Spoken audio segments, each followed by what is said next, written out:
Spencer, without your input at all, I decided on our whole book list for the rest of the year. Okay. You're going to like this. All right. First off, we're going to read The Gulag Archipelago. Don't know what that is. We're going to read Les Miserables. Is that Les Les Miserables. I looked up the pronunciation. It ends in blah. I don't like that one. Les Miserables. I mean, that's probably what I feel about the book. Let me blah. blah. Blah. So, The Gulag Archipelago, Les Miserables, Anna Karenina, War and Peace, Crime and Punishment. That'll just about cover June. Yeah. And then Tale of Two Cities, Great Expectations, even though I already read that one. Jerusalem, I figured would be in there somewhere. Jerusalem, Wuthering Heights, Pride and Prejudice. And you know what? Just for good measure, Finnegan's Wake. Yay. That'll be August. Could you imagine, though, like, if that was, like, you know what we were talking about, like last episode with the reading? Could you imagine, though, if you could do something like that? Good Lord. No, I was thinking about it, though. I haven't coming up with anything other than, like, we're doing the Sherlock Holmes. I probably forget it was the Scarlet something or other. We're going to do that soon. That'll be next month. We're going to go into a Murakami. We'll have to still decide on that for the Murakami Minute. That'll be in August. I think the Halloween book that we should do, I don't know how you're going to feel about this. Beloved by Toni Morrison. Because it's a ghost story. Yeah. But it's also apparently one of the best novels ever written. And a lot of people say it's spooky. Yeah. Like it scares them. And it deals with slavery. Which I don't know. I mean, that's pretty horrific. But I don't know if that's like... maybe we'll do that instead of Halloween time. We'll do that for like going into winter time. Yeah. Yeah, maybe that'll be our December book. That think seems very festive and... we still need a book for Halloween, man. Well, I wasn't necessarily thinking of books, but I was trying to think of like authors. We could maybe think of trying to find something in with the I Am Legends guy. Matheson? Yeah. That could be interesting, though I was thinking more contemporary probably would be good. Who did fuck. That Peter Straub guy, he keeps popping up. Okay. Like, just in the conversations I've had with people about good horror books, like, his name keeps popping up. So I'm thinking that, or, I'm going to mess up his name. I think it's Aragorn Blackwood. Let me look up, because that doesn't sound... Oh, fuck off with the text. And as soon as it fucking hit the button for search, the text comes up, and I hit that. Nice. I know it's not Aragorn, because that's the guy from Lord of the Rings. I gotta say, yeah, that sounds a little Mid-Earthy. I don't know much about the Middle-earth, but... It's like one of those names I butchered so bad I can't even fucking find it. So he's more like he's a newer guy? No, he's an older one. He's not new. But apparently he's just one of the OGs of the fucking the horror writing. I literally cannot remember what his first name is. This is pissing me off. Let me look. Somebody mentioned it in the post I made today. Does he so I imagine does he have like a big like library or biography of works or? Yeah, I guess. If I could find his fucking name, that would help greatly. I'm just trying to help Vamp while you're having an old person senior moment on your phone. What's an A name that sounds really weird that nobody has anymore? Algernon. I was close. Aragorn and Algernon is not that. Algernon Blackwood. So let me look up what he got. Yeah. Oh, as soon as I type Alger, it just immediately comes up, though. What else would it be? But, you know, the Aragorn Blackwood, that wasn't close enough. That just came up with nonsense. No one there. So, Mr. Algernon Henry Blackwood, CBE, was an English broadcasting narrator, journalist, blah, blah, blah. He, born 1869, died 1951. So, here's his books. The Wendigo, already starting off on a hot streak. I like me some Wendigo stories. The Willows, I think, is one somebody mentioned that was really creepy. John Silence, Best Ghost Stories, Ancient Sorceries. A lot of these are short story collections. I guess he did, he might have been mainly a short story guy from what I remember. He might have been like a pulp kind of, like, you know, like magazines, like, you know what I mean? So he probably didn't, maybe that's why, like, he didn't have a... Well, I know some of his stories are in that, I think they're in that Penny Dreadful collection I have, and I might even read some of them. I don't remember, but... He's one of those guys, apparently. He's like a must-read, and I just always fucking like some... It's one of those weird ones that you always overlook, like George Eliot or... who's another one? Not George Eliot, T.S. Eliot, I think is one I always overlook, or... was it E.M. Forrester? I think that's another. It's like one of those names. Like I know that name, but I don't know what the book like they're known for is. So yeah, we should probably check some of that out. But I'm thinking of contemporary work, so we'll have to find that. But that Halloween, we got plenty of time for that. Yeah, yeah. But next one, the main important one, is we're going to be doing Sherlock Holmes next month. Do you remember what the name of that story?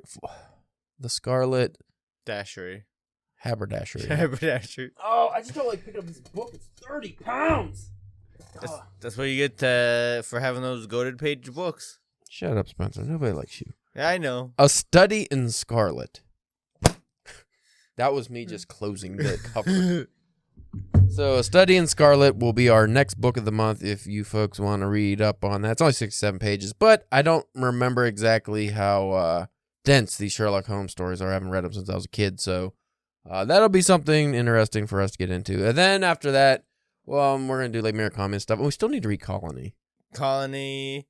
There's a couple books we still need to check out. We need to just maybe read Colony and not really worry about doing it for the podcast right away. Just like, hey, we need to read this book. Just read it and then like, because, we don't always have to do the episode right after we get done reading it. But it's easier. It is. Uh-huh. Well, we'll be back after these commercial breaks with a great show for you. Whoa, hey. That was like a really hard cut. I didn't even try to make it sound like I was just like, fuck that conversation we just had. I'm just going right to the intro. So listen to the music and we'll be back shortly.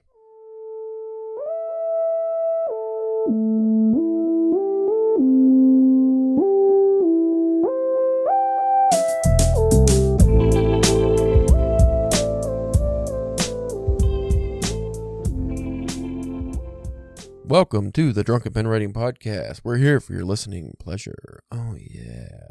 I'm your host, Caleb James. With me today, Spencer, the gangrenous gooch from Greenland Church. Ooh. Yep. How did you get the gangrene? Yeah, you don't want to know. Was it just like a scratch that went awry? You just ignore spider bite? I mean, there's a lot of, I think spider bite. I was trying to be Spider-Man.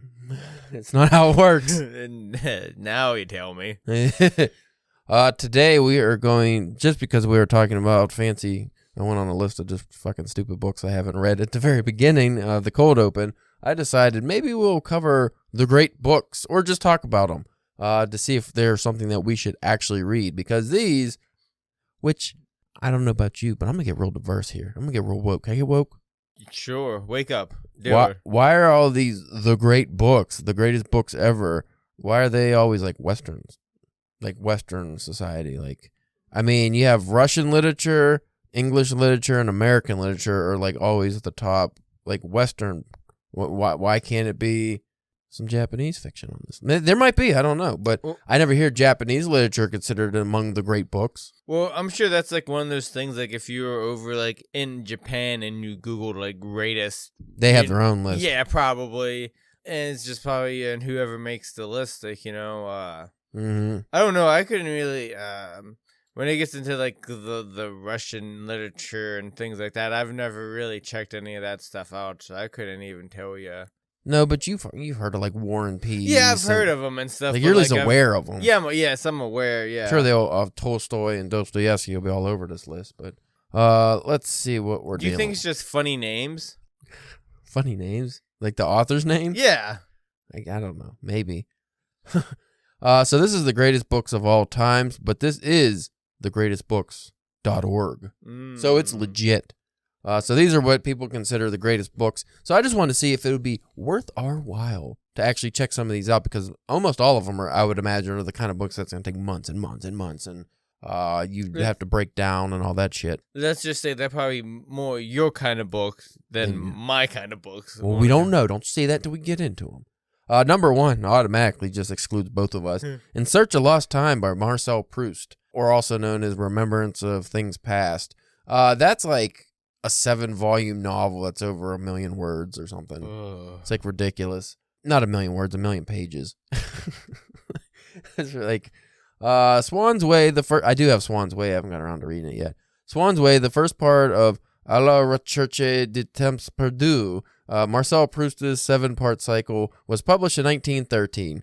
In it, Proust introduces the themes that run through the entire work, oh, really? I have to, I'm not doing this. Oh, do you have to click a page? Oh, no, it went to the publisher. How do it doesn't let me read more unless I click on the thing. So that's fine. I haven't read any Proust, though I have read excerpts, and it's one of those guys that's like, oh, wow, this is incredible, beautiful writing that I don't give a fuck about. Like, I don't care about what he's talking about. I like how he's saying it, but again, it's the old, does the decor on the wall need described for 5 paragraphs? Yeah, I was going to say, is it like one of those things where, like, yes, what he wrote is beautiful, but, like, is what he wrote, like, is it even anything? Like, is it a scene? Is it, like, you know what I mean? Is it moving a story forward at all? Most of these old-timey writers, I find, it was more poetry than narrative. It seemed like it was more, at least during Proust's time, it was more constructed towards, rather than like a Mark Twain who just wants to tell a good story, like the French writers and stuff, or even like a Dickens, like, you're just sitting there going, get to the fucking point. Unravel the scene already. We don't need all this description, and even the character development, it just builds and builds and builds, and it takes so long. But during the era when you didn't have TV or movies or anything, what else are you gonna do? Read this giant fucking book? I guess, yeah. I don't know. I already just saying that because it does go. This is number 1 and then number 2, and so I would not suggest putting these kind of books in order, because that's just going to make people mad. And I wouldn't say In Search of Lost Time should ever be number 1, though I heard it is great. It's just, I don't think that's accessible to most people. Like, most people aren't going to sit down and read fucking 7 volumes of a book, or how many volumes are in it. And as we stated many times on this podcast, if you're going to make an article listing something, why start with number 1? Well, I don't know how long this list goes. It doesn't say. So if this goes into the hundreds, maybe that's why. I guess, yeah. Because you can't, like, I've read articles that it's like the 100 best novels, and then it's like 199. And you're like, oh, fuck, I'm just skipping to the top 10. Like, you don't read it. Fair. So that tip maybe just applies more to like top 10, top 20. Number 2, Ulysses by James Joyce. This is another one. While I am currently reading James Joyce, and I mentioned a portrait of the artist as a young man, because I mentioned that in the classic lit group, and people were like, oh, keep reading it. It gets really good and stuff. And I am enjoying it. Though I can't say I'm a huge fan of Joyce's style necessarily, but everyone's like, you really got to read Ulysses. And I tried reading Ulysses, and I was just like, why am I bothering? I don't. It's like fucking, the prelude to Finnegan's Wake of like, oh, he's just getting warmed up before he goes into complete nonsense. This is just like mostly nonsense you're not going to understand. So Ulysses by James Joyce. Ulysses chronicles the passage of Leopold Bloom through Dublin during an ordinary day, June 16, 1904. And again, I can't, unless I go to Wikipedia or whatever they're citing here, I can't read the whole synopsis, which is fucking annoying. But it does have, like, from what I remember, Ulysses has, like, elements of Homer's The Odyssey and things. Like, apparently it's really fun if you can understand it. So that's another one I'll probably never read in my life. I do want to read Swan's Way, the first part of In Search of Lost Time. Like, I will read that, and maybe if it's really enjoyable, I'll continue. But, I mean, we talk about, like, I'm just guessing it's 7 volumes because it's so long, but say it is, I think it is 7 volumes. So if it's 7 volumes, that's one novel. It's not a series, because people are like, well, that's not bad. I read like all these books all the time. No, that's a series. That's not one story with one set of people doing like one thing. Number 3, Don Quixote by Miguel de Cervantes. I actually do want to read this one, but it's girthy. And Spencer, you can call me an idiot. I've been looking up the original Spanish version because I want to try my hand at reading that. Because I feel like if I'm going to read Don Quixote, I might as well read the actual Spanish version because that's what it was written in. That would really improve my Spanish, obviously, but that'd be a real undertaking.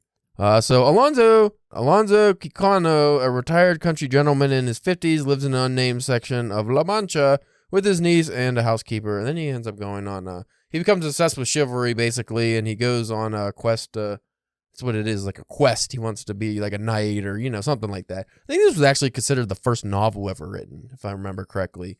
And everybody knows the great scene, because I'm sure you've seen all the memes, because I probably share them 100 times a year of, tilting at windmills. Yeah. Because he thinks a windmill's like a monster, and he goes to attack it, but he tilts at it, which reminds me of a great bit Norm Macdonald had. He was on the Conan show. I think it was Conan. And that, what is Hayden, maybe? I think his name's like Hayden. He's the guy that was in that awful Norman Mailer movie where he's like, oh God, oh man, oh God, oh man. I forget his name, but he's been in a bunch of movies. Sandman. There you go. You'll know him. He was a Sandman, Spider-Man. Thomas Hayden Church. Yeah, Thomas Hayden Church. He was on there, and he was showing the most boring pictures of his farm. And since Norm was just like there, because I guess he was the guest previous, you know how he always like, if it's really boring, he ends up just saying ridiculous shit. Well, Thomas you could tell he was getting a little irritated, but he kept going because Norm kept interrupting him. And then he gets to like the windmill. He's like, and there's my windmill. And Norm was just like, did you tilt at it? And he was just like completely flabbergasted because I guess he didn't know what that means. Like, did I tilt at it? And nobody got it. And I was just laughing my balls off. And I didn't even read Don Quixote, just knowing that reference. I'd say Norm Macdonald seemed kind of well-read there. Yeah, I mean, he was a big fan of Russian literature. I think Dostoevsky mainly. And Tolstoy, but he was a big fan of like Russian literature. I think Mark Twain was his favorite writer, which is evident by the combination style he implemented in not based on a true story or something. Yeah. His book, because that was very Mark Twain-esque, and then also very heavily Russian influenced. But so he was a very well-read guy. Number 4, this is the one I put back on the shelf at the half-price books because it came in that collection of the other books that I wasn't interested in, but I really do want to read this. 100 Years of Solitude by Gabriel Garcia Marquez. That's like an epic. Not an epic as in like size, but in story. I think it just spans like a really long time. Like I want to say it spans like generations and generations of a specific family. I really wish they fucking had just a read more button instead of having to go to the websites like to read the synopsis. That's so stupid. I guess he won a Nobel Prize for this. But this is apparently a fairly challenging read, but very worthwhile. Rewarding if you can make it through it. Yeah. Number 5. Holy shit. One I've read, Spencer. Oh, wow. I made it into the top 5. I at least read one of the great books in the top 5. The Great Gatsby by F. Scott Fitzgerald. Jazz, man. That's just a story about old Jay Gatsby, a dirty fucking bootlegger who is in love with the lady, and he gets rich to impress this lady, but she's with the dirty guy who has old money. And then you got Nick, like, in the movie, who's kind of like Tobey Maguire. He's like, is he like a gay guy? What's he doing here? It's just like this weird guy that lives in the house next to Gatsby's. I think you would like that book. I think you need to read it. It's not a big book. It's like 100-something pages. But would you say that it's top 5? Yeah. I mean, it wouldn't be in my personal top 5, but if somebody had a list such as this and it was in the top 5, I'm not mad at it. I think it's one of the greatest pieces of American literature ever written. Though it's pretty dated of just that specific age. That's why I couldn't put it in my personal, because you have something like, and that goes with like Hemingway and stuff too. If you have a book that's set during a specific time, like the jazz age of the 20s, once you get out of that age, those like, the whole thing about American society at the time and like almost like the American dream crumbling and all this stuff, like that doesn't really, it's like John Steinbeck's Grapes of Wrath, one of the greatest books ever written, but that's Dust Bowl era America. Once you get outside of that, it's hard to say. It's like, it's not really relevant is I guess what I'm trying to say. It's like, it's not necessarily relevant to what's going on today. Elements of it are for sure, but does it have to be relevant though to be? I think just for like, because I'm going in as like, I'm a kind of a history guy. Like I like the history of the United States and stuff. I always study things, but like if you just had a 20-year-old kid now pick up The Great Gatsby and doesn't know anything about the 20s, it doesn't know anything about anything, they're probably just gonna be like, what are they just having parties? And like, they're not gonna get it as well as somebody who knows about the era and stuff. And I mean, we're 100 years removed from that now. I was just gonna say, I'm surprised somebody hasn't tried to do like a Great Gatsby like remake set in like modern times. I'm sure it'll come up. Number 6. Ooh, another one I read back to back. The Moby Dick, man. Moby Dick by Herman Melville. Come on, we got Ahab. He wants to get this fucking whale that bit his leg, and it leads to his demise. It's about man's obsession. Shouldn't he just be happy that he survived getting bitten by a normal whale? person would be, but it's about obsession, Spencer. That's the story. It's a good story. I just didn't like the whale stuff. I didn't like the whale stuff in a story about a whale. It's just like, why are we having... Like again, because I mentioned this in the one post I made about... Because I made a post about challenging... I think you saw it, about challenging literature. I asked people what their favorite... what their most challenging book they've read was. And I mentioned Moby Dick as challenging for the fact that I thought it was really boring during the whale parts, like the chapter dedicated, unrelated to the story, that's dedicated to just the definitions of whales. And there was like one guy who was just sitting there, well, what if I were to tell you it is relevant to the story? And I'm like, oh, whatever. Okay. You should be like, no, it's not, because I skipped over it and read it. Had no effect. And liked it, probably liked it more without reading it. Stupid. Number 7, War and Peace by Leo Tolstoy. This is an epic book. War and Peace. This book is about the graphic detail events leading up to Napoleon's invasion of Russia. See, this is why I'm hesitant to read like this, Anna Karenina, even maybe Crime and Punishment, is because I don't give a fuck about Russia during that time period. That's the main thing. Like, people say, why didn't you read War and Peace? Because it's really big, and I don't care about Napoleon or Russia, or I don't care about the fucking Russian-Japanese war. I don't care about I don't even really care about Russia and Germany that much. Like, I'm not interested in that kind of history, which is, I guess it's weird because most, like, going on middle-aged white males always seem to be obsessed with World War II and European history, and I never really cared too much about European history. I was always more interested in Japanese history, South American history, African history. I just thought that was more interesting because it's not covered as much by Western audiences. You guys could have your fucking depressing Russian literature. I'll stick to my weird magical realism of South American literature or Central American literature or Japanese. Number 8, Hamlet by William Shakespeare. Gonna read Hamlet? No, probably not. Are you gonna? Do you want to read any of these so far? I mean, wait till I get to the 10, and I'll ask you again. Number 9 could be because I know you might want this one. Okay. The Odyssey by Homer. That one was has always kind of been like curious to me. Mm-hmm. I mean, it's a Greek poetic epic, but it's written brilliantly, and I read it when I was young. So I would definitely have to revisit it, but like the specific scenes stick out to me still. So is it like it's in poem form? Not in rhyming poem. No, but I mean kind of like the Epic of Gilgamesh that you haven't read yet. That's kind of like that'll be your warm up. Yeah. Well, like we've kind of said before, with like things written in that time period, all of them like ages ago, it's like poetry. I think was like it always like at least to me it always seemed like poetry was like the first form of writing. That's just because it was spoken out loud, it was orated. So I guess like that's just an easier way to remember is if things rhyme or have a meter and you break them into I mean even if it doesn't rhyme, just like having a flow, that's how you can remember things. Like people still use that. That's why people can remember songs but can't remember whole chapters of books, right.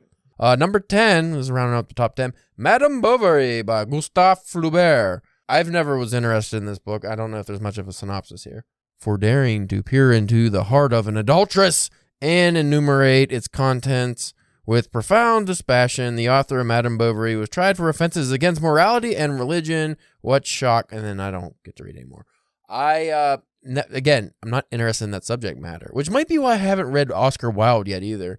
I do want to read The Picture of Dorian Gray, but I don't like the morality of like Victorian England and stuff like that. I just don't care about, Yeah, they were stuffy and boring back then. Oh my God, she showed a shin. Oh, burner. Like, fuck you. I don't care. So out of that top 10 so far, any of those you would actually want to read or plan on reading? Like you said, what was the last one? The Odyssey. Odyssey. And maybe like I said, Gatsby. I think you should read The Great Gatsby because I also have the graphic novel version that you can read after, so you can pick up what you might have not understood in the book. Because there's that graphic novel version I have, it shows the metaphors like artistically, which is cool because then you're like, oh, I can like visualize that now. I just think like with The Gatsby, it's like how you were just talking about, like, just being interested in that subject matter. Yeah. It's not that I don't think that it would be good or that I wouldn't even probably like reading it. It's just like kind of one of those things. Rich people having rich people parties. In the 20s. Like, it's just kind of, like, okay. See, it was the bootlegging that made me at least somewhat interested in it because I don't care about that. That goes with like Anna Karenina and everything else. I just don't care about high society. Yeah. That's what it is. I never gave a fuck. Especially I don't like the Kardashians. I don't like the fucking royals in England. I don't like that stuff. Especially like old high society, like aristocrats. Boring. Because at least now, like with if you try to do like modern high society, like, at least you can kind of throw in like that crazy rich person that does something stupid. Like, you know what I mean? Number 11, The Divine Comedy by Dante Alighieri. I actually do want to read the Divine Comedy. I have always been interested in Dante's Inferno and just like the depiction of all the layers of hell. I always thought that was cool. I've looked up pictures. I've seen There's a movie called As Above, So Below. The last I seen it was on Netflix. I think it's in French, but I really like that movie because it's about the group of urban explorers go into the catacombs in Paris, but what they actually entered was hell, and they just go through layer by layer without it's depicted so cool. And like at the end, you go to the cold layer at the middle, or like Satan or whoever's there, and then you pop out the other end and you go upside down, like into the world, and it's like upside down world. It's like really fucking cool. They do that in the movie. Number 12, this one. Oh man, I'm very torn on whether I want to read this or not. It's Lolita by Vladimir Nabokov, which is about Humbert wanting to sex up like a child. It's fucking gross. Like the subject matter disgusts me, and I don't want to read that. But I keep seeing it pop up in like the classic lit group where people are talking about, well, actually it's like a comedy, and I'm like, how is that a comedy? And I'm like, well, that piques my interest. It's a comedy, and then because apparently it's very funny, and then like there's parts where I've read things like even the introduction. I think I read on air before. I was like, well, that's like amazingly beautifully written. I'm drawn in. But it's the subject matter. I don't know if I could bust through like the pedophile stuff. I don't, as the English would say, he's a pedophile. I don't like that. I don't like it. I don't want to read about it. It gives me the feelings of the ick. It makes me feel icky, and I just, But I mean, see, I think I'll just get really pissed off if I'm put into the mind of a fucking pedophile. Like I don't want that. Like I don't want to know what this guy thinks. I just want him to be fucking shot in the head. Number 13. This is one I've also toyed with, but I don't think I'm ever gonna read. That's The Brothers Karamazov by Fyodor Dostoevsky. This is Dostoevsky's last and greatest novel. The Karamazov brothers is both a brilliantly told crime story and a passionate philosophical debate. Here's my problem with this. I like the crime story aspect, and everything I heard about that sounds really cool, but it's very, like most Russian literature, very religious. Like just a lot of religious, not just like undertones, like overtones, like the fucking just moral debates and religious debates. And I'm like, I don't want to read that. Not interested, which is funny because I just said I want to read the Divine Comedy, but that's like, I don't know, that's not as real, I guess, because like in the is it bad that when you said not as real, I almost go like, yeah, that's a bit like reading the Bible, like fairy tales. I'm like, wait, I can't say that online. That's gonna really offend people. But like, I don't know, like it's one thing when you're like you reading about people debating and arguing about what they believe to where you are just seeing like the crazy stuff. Like, and when you're actually going through the different layers of hell, like that. Well, that's what I meant when I said the Bible thing is like it's different when you're actually reading like these people experiencing it because like okay, that makes it real. I mean, even if it's not real or if it was a fictional story, like it's real just because like it's happening to those people versus people just talking about it and well now it's just ideology. I was actually kind of half curious to see if the Bible was going to end up on this list at all. Ooh, well, it's just the great books. It might. Number 14, Crime and Punishment by Fyodor Dostoevsky. I haven't fucked up his name multiple times. Dostoevsky. It's a murder story told from a murderer's point of view that implicates even the most innocent reader in its enormities. It is a cat and mouse game between a tormented young killer and a cheerful what? I don't know. It cuts off. But I actually do want to read Crime and Punishment. I would read that before War and Peace. And but that's another one on like those thicker. They're all thick. They're Russian. The only Dostoevsky I read was Notes from the Underground because it was very small. And I was like, oh, he made a small book. Oh, it didn't feel small. Thick like their winter coats. Yeah. And those big hats. 15, Wuthering Heights by Emily Bronte. Somebody put this when I asked, I think that was today I asked, like, what books you found most disturbing. I think somebody said, no, it was the last one when I asked about the challenging book. Somebody said it was a real hard read for them.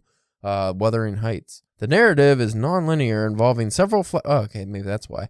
Involving several flashbacks and two primary narrators, Mr. Lockwood and Ellen Nellie Dean. And then it goes on. I, no interest. You? No. I'll probably read Pride and Prejudice before that just because I know, like, that's the big girl book that I always hear, made fun of in movies and TV shows. Wuthering Heights, probably better. I don't know. Maybe. Sorry. Number 16. Number 16 of the great books. Highlight the word great here. This is 16. Can't wait to see what this beats out. The Catcher in the Rye by J.D. Salinger. You should probably read this one if you just want to be like, this guy's a pussy. What a whiny little bit. I get beat up by a prostitute and a pimp. Like, fuck off, kid. That's my Tuesday. I'm not even going to read the synopsis. Why don't you give your own synopsis? Whiny little kid I will say at the heart of the book, I think his like brother dies or something, and he clearly has guilt and grief and all that stuff, and that drives him to be a little shit, and he just keeps going to these super expensive schools, and I think he gets expelled or flunks out or whatever, and he's just a whiny little asshole, and he won't get his shit together, and he seems like he's bipolar too. I don't relate to that stupid kid. Even when I was a kid, I wouldn't relate to that kid. I would not want to talk to that Beat kid. that kid up. 17, Pride and Prejudice by Jane Austen. Do you want to read Pride and Prejudice? I said I do, but I don't. No. I lied to you. I don't want to read that. This one, I read one of them. Number 18, The Adventures of Huckleberry Finn by Mark Twain. I didn't read Huckleberry Finn. I read The Adventures of Tom Sawyer, and it was so good. And I was like, oh, wait, Huckleberry Finn is his magnum opus, kind of like that's what you're supposed to read. So I just been sitting on it. I just haven't got around to it. But we should both read that. Yeah, I was going to say. But you got to read Tom Sawyer first. Oh, do I have to read it first? That came out first. Oh, okay. Adventures of Tom Sawyer, and then The Adventures of Huckleberry Finn. Because Tom Sawyer, Huckleberry Finn's involved, obviously, but, they're the Adventures of Tom Sawyer. Okay. But it's more fun and magical and doesn't have a guy named Jim. Yeah. Number 19, everyone tells me I have to read this, and I don't know if I ever will. Anna Karenina by Leo Tolstoy, and I have 2 copies of this book. I was listening to a podcast discussing this book, and I found out the ending, and it made it kind of cooler, so maybe I do want to. So I could tell you the ending. Folks, quick spoiler, I'm going to give you the ending of a book that came out probably in the 1800s. Anna Karenina ends with the girl committing suicide by putting her head, I think, either under a train or a wagon wheel. So that's pretty brutal. Anna Karenina is the one who kills herself, I believe. The wagon wheel, I think you'd have to do more than once. I don't know. I don't know how heavy Russian wagons are. True.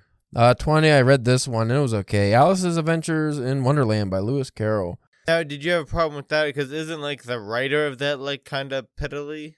Isn't he, like... Lewis Carroll? Yeah. Yeah, he was kind of creepy. I don't know if he's a pedo. I think he's just creepy. Probably was. Who knows? No, Alice in Wonderland was fine. Through the Looking Glass, once it got to the detailed chess scene, I just which is like at the beginning, I just bowed out. I'm not a kid, so I probably don't get that much out of those books. Number 21, The Iliad by Homer. I think I might have read this when I was young. I think we did like an abridged version in school or something. Probably, yeah. That's another one. If we read the Odyssey, we obviously got to read the Iliad. 22, The Lighthouse by Virginia Woolf. This is one I keep bringing up every year for Halloween that we never end up covering. That and Shirley Jackson's Haunting the Hill House. I keep saying both of those we got to read, but the Lighthouse is like really hard to read, I think. Yeah, it's a modernist book. I think it's all like stream of consciousness, but it still be horror somehow. It might not be horror. I don't think it's. I think I was conflating that with the House of Haunting Hill. I think I always mix those up. Catch-22 by Joseph Heller. This is a historical novel about American author Joseph Heller, first published in 1961. It's about World War II. That's one I always hear you should read, but that's one of the ones like a lot of people I don't think read. Number 24, I hated this book, Heart of Darkness by Joseph Conrad. It's racist and boring. It's about like colonialism or people like going on an adventure in the Congo, and I think they're trying to colonize it or something, and it's just very racist. And the book is overly verbose and boring, in my opinion. Some people like it. 25, this is on my list, but I don't. This is one of those ones that's going to make me like want to pull my hair out if I get to it. The Sound and the Fury by William Faulkner. The Sound and the Fury is set in fictional Yoknapatawpha County. Yoknapatawpha. How do you pronounce that? Anyway. Wakafani. It's fictional, so I could just say Yakafok. The novel centers on the Compson family, former Southern aristocrats who are struggling to deal with the disillusion of their, and then it just ends. I do want to read that more for the challenge of it. Maybe I'll make Ashley read it. There you go. Hey, IRC. And say who picked Oblivion? I did, but he was more on board than I was with that. 26, 1984 by George Orwell. I do want to check that one out. I read like not the kids version, but like we did Animal Farm in 1984 when we were like middle school or something. But again, probably like an abridged version or something. It was definitely not the novel version. 27, Great Expectations by Charles Dickens. That's one of my favorite books. I really like that. Overly written, as is Dickens' MO, but I liked it. I thought it was really good. 28, 1001 Nights by Indian, Iran, Iraq, and Egypt. I have that collection. I just never got around to it. I'm going to try to speed through these because okay. 29, The Grapes of Wrath by John Steinbeck. I was just going to ask, you if we, at the end, if you're going to be upset that he wasn't on this list at all. The Grapes of Wrath is one of the greatest books ever written. Personally, if I had put a Steinbeck in my top 10, it would be East of Eden, and that would be in the top 5. I really like that book. Of Mice and Men, if it was longer, I could say, because that's more like a novella, honestly. Yeah, that's pretty short. But I can see that being also in the top 10 of somebody's. The Grapes of Wrath, I need to just I read that in high school, so my brain wasn't fully formed. I need to go back to that. So maybe that's one we'll both. Maybe not for the podcast, but just to do. Because like you've read Steinbeck now, Yeah, he's quick. And like, I do want to read more Steinbeck. Yeah. It's just something I haven't been able to work into the rotation. The story ends with a very depressing note of a guy sucking on a lady's titty No. because he's drinking her milk because he's dying. Oh. Like it's such a downer. Like I like how to set you up. He's sucking on her titty because he's dying and needs the nutrition. He needs any sustenance he gets, so he needs his mother's milk. But he's a grown man. It's not his mother. Yeah. 30, another one on my list, but I'll probably never get to. Absalom by William Faulkner. Another fucking living in the South, probably aristocrats, hard to read. 31, Invisible Man by Ralph Ellison. Excellent book about being black in America during the time where being black in America was hard, which is pretty much all of it. So I would have to narrow it down to, I think, the 20s and 30s. Very, very difficult. 32, To Kill a Mockingbird by Harper Lee. I think that's one of the greatest novels ever written. 33, The Trial by Franz Kafka. If you like Kafka, you like it. I thought it was fun. It's just like, I don't know why when I think of Kafka, I think of the word malarkey. Because everything that he writes about is just like, God, why is this so, like, why is this just a representation of the bullshit I've had to deal with? If you've ever been to the DMV, you've been in a Kafka story. Just like, do you have file A2? Yeah. Okay. Well, you need file A3. Oh, you didn't give me that one. Here, you got to fill this out and you bring it back. Well, do you have file A2? Well, you threw it away because you said I needed A3. Well, you need A2 as well. 34, The Red and the Black by Stendhal. I never heard of this one. No. Le Rouge et le Noir, The Red and the Black, subtitled Chronique deux Letters. Sicily Chronicle of the 19th Century is an historical psychological novel in 2 volumes by Stendhal. Yeah, that didn't help. 35, Middlemarch by George Eliot. Apparently this is a really difficult read, and I don't ever plan on reading it. But also one of the greatest books ever. 36, Gulliver's Travels by Jonathan Swift. I read that when I was a kid. It was fun. Have you ever read that? Yeah, with the because that's the one. Get tied down with little people. Yeah, he's on like an island of little people, then he's on like on an island of big people. Yeah. 37, Beloved by Toni Morrison. This is what I mentioned for Halloween. Beloved 1987 is a Pulitzer Prize-winning novel by Nobel laureate Toni Morrison. The novel, her fifth, is loosely based on the life and legal case of the slave Margaret Garner, about whom Morrison, and then it ends. And like I said, it's a ghost story, I believe, which is, and the ghost, I think, is like a girl that was named Beloved. So it's not, yeah. It's actually, it just seems, because like you get the cover and everything, it's just like, oh, that's going to be like a bright looking story. No, it's not. 38, Mrs. Dalloway by Virginia Woolf. 39, The Stories of Anton Chekhov. We do need to read some more Chekhov. 40, The Stranger by Albert Camus. Hey, we read that. We read that. You read one in the top 40. You feel proud of yourself? We talked about that briefly on here. Actually, I think we went a little more detail than just briefly. 41, Jane Eyre by Charlotte Bronte. That's one of those books where I'm always like, is Jane Eyre the author? It's like, no, that's the name of the book. 42, The Aeneid by Virgil. That's an old one. 43, Collected Fiction by, I'm going to say Jorge Luis Borges.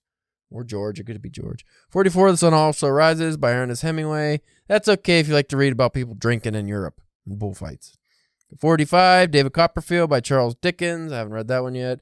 46, Tristram Shandy by Lawrence Stern. 47, Leaves of Grass by Walt Whitman. 48, The Magic Mountain by Thomas Mann. 49, A Portrait of an Artist as a Young Man by James Joyce. That's what I'm currently reading.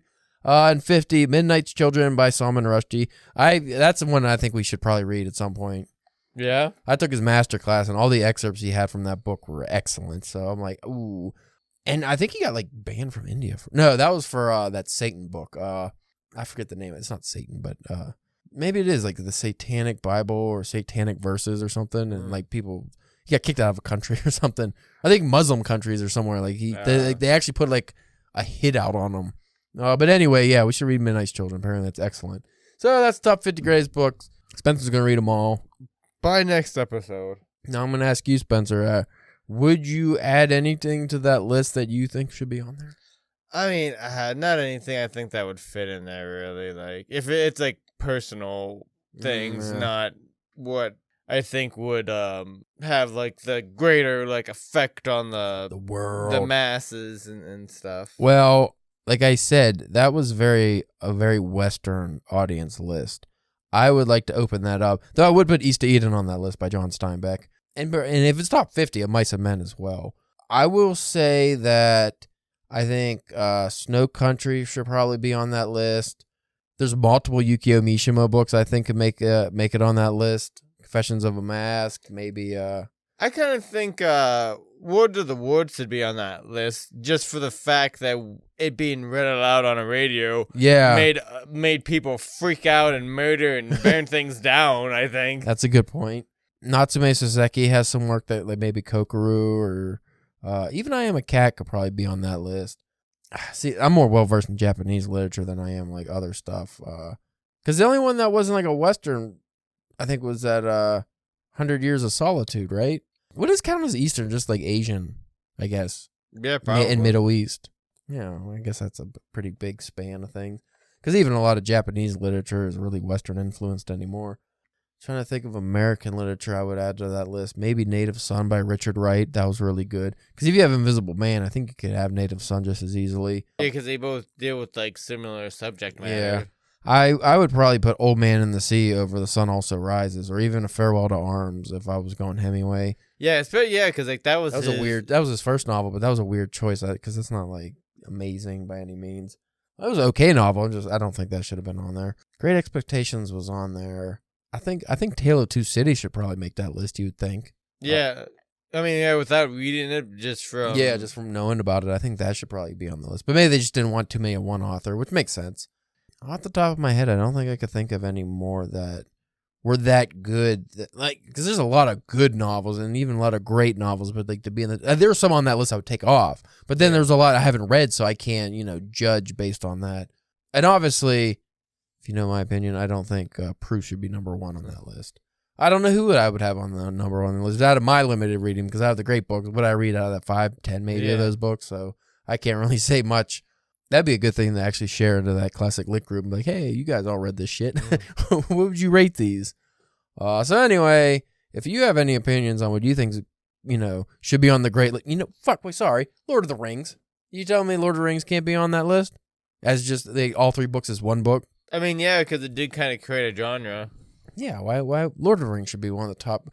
Tolkien just doesn't get the credit, They just really shit on that guy. Silmarillion, too. Fuck it. Throw the Silmarillion in there, Spencer. I want it! I was going to pound the table, but I don't want that metal sound. I want Silmarillion and the Lord of the Rings. And even the Hobbit. I want it all. I want the top 5 just all Tolkien. No, number 5 could be Jerusalem. Alan Moore. It could be the greatest book ever. I might never know. Because I don't know when I get done with it. very few know. Yeah. So anyway, if you enjoyed this episode and want more episodes like it, let us know. If you hated the episode, you can also let us know. Go to drunkenpenwriting.com. We have a contact page. You can go just email us straight at drunkenpenwriting@gmail.com. We do take questions and we will answer them on air unless they're particularly stupid. Like, I don't know. I don't think we've ever got too many questions that were that dumb that I couldn't answer on air. You could follow us on Twitter at drunkenpenwriting, Facebook, Instagram at drunkenpenwriting. Ooh, and Spencer's OnlyFans. Make sure to subscribe to that. This week it is Spencer, the gangrenous gooch from Greenland Church. You might not want to see that, but it's also kind of like one of those things like a car wreck. You don't want to see it, but you got to see it. And it wouldn't cost you $5. That's all? That's all. That's cheap. Yeah. Good deal. Well, anyway, see you later, folks. Or listen to us later. Something like that. Space music out.